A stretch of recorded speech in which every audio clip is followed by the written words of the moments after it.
Hello mga kababayan. So guys, ito pala si Bong Revilla, meron ding pandaraya sa katawan. Kasi alam nyo guys, nagsimula to nung maging automated na yung ating mga balota. So, kumbaga man dati, nag-apply siya dahil hindi daw siya kilala sa kanyang legal name na Jose Marie Bautista. Ayan na pangalan niya nung siya ay pinanganak, di ba? So, ang gusto niya ma-adapt yung kanyang pangalan na Ramon Bong Revilla Jr. So, ayun ang in-apply niya na kinatigan naman ng korte. Pero alam nyo guys, no, biruin nyo, ang ginagamit niyang apelido yung Bong Revilla. Ang pangalan niya na nasa balota, Ramon Bong Revilla Jr., di ba? Dapat yung Bong palayaw, di ba? Kasi ang dapat niya maging apelido Revilla. Pero etong si Bong, alam nyo guys, para maunahan lang niya sa listahan yung mga iba pang kandidato, ginawa ba naman niyang apelido yung Bong Revilla? Di ba? Tapos Bong Revilla, Ramon. So ayun ang pangalan niya. Tapos Junior, di ba? Ang inaano ko guys, may pandaraya kasi kung tutuusin, kung maayos talaga pag-iisip mo, alam mo na ang Bong ay palayaw. At ang dapat mong apelido ay Revilla. So magiging nasa letter R. Pero ang ginawa niya guys, ginawa niyang Bong Revilla para maging letter B. Saan ka ba naman nakakita na yung pangalan niya sa pelikula na Bong Revilla? Ayun ang screen name niya, di ba? Hindi naman yun yung mismong apelido lang Bong Revilla Jr., di ba? Alam natin na sa screen name niya, ang pangalan niya Bong. Apelido niya Revilla. Pero dito sa balota guys, na pinayagan naman na mailagay Bong Revilla apelido niya, tapos ang pangalan niya Ramon Jr., di ba? So guys, ang sinasabi ko dito, kung talaga naman na siya halimbawa ginagawa naman niya yung tungkulin niya bilang senador, nagampanan naman niya, may mga naipasa siyang batas, o kaya naging maayos naman yung kanyang pagpapasya nung siya ay nasa Senado, talaga namang nasa isip ng mga mamayan na iboboto siya. Hahanapin talaga kung gusto talaga siyang iboto, na i-reserve yung isang number na sa pipiliin na 12 na senador, irereserba yung isa para sa kanya. Pero hindi siya mismo diskumpiyado siya sa naging performance niya.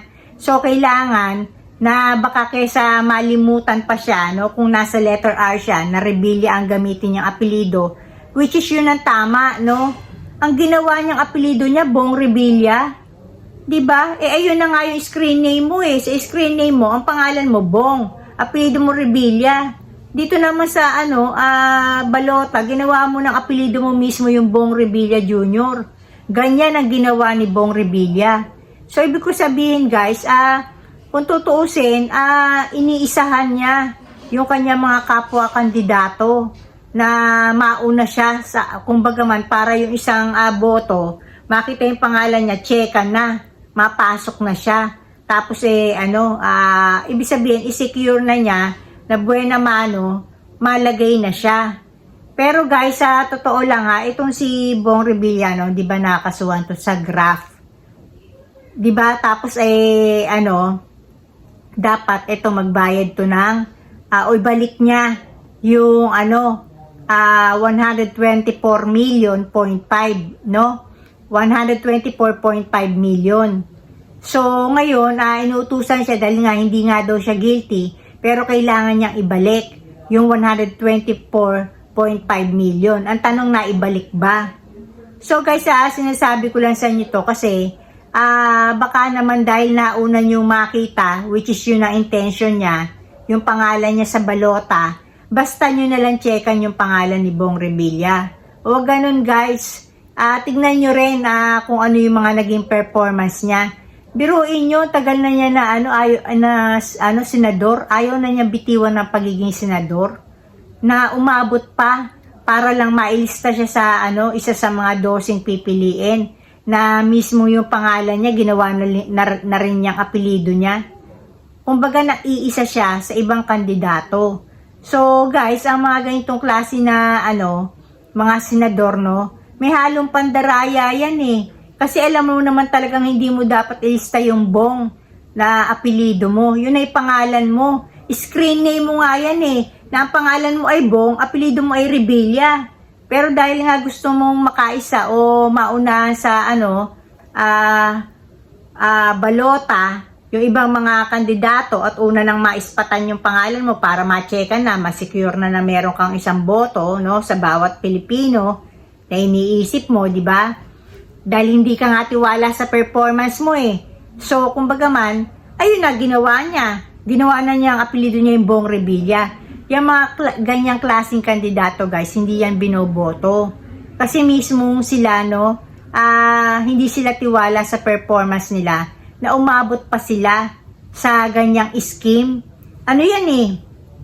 Talagang, yan eh? Yung, kumbaga man eh, hindi mo maikakaila, no, nang iisa siya sa ibang kandidato. So guys, wag natin iboto yan si Bong Revilla kasi total naman sa hinaba-haba na pagiging senador niya. Kung may gustong ipasang batas yan, dapat na ipasa na niya. Pero wala naman, di ba? Kumbaga ayaw lang nilang bitiwan yung posisyon dahil nga may kapangyarihan, may mga benepisyo. Siyempre meron din dyan yung sahod din nila, di ba? Maganda rin. So, wag nating iboto yan guys. Pumili tayo ng iba. Bigyan natin ng espasyo yung iba. So guys, subukan din natin yung iba na baka naman yung iba, may mas mapala tayong maganda. Total naman naranasan natin si Bong Revilla, no? Bigyan naman natin ng chance yung iba. So, ayun lang guys. Dito na lang ako and blessings everyone. Bye.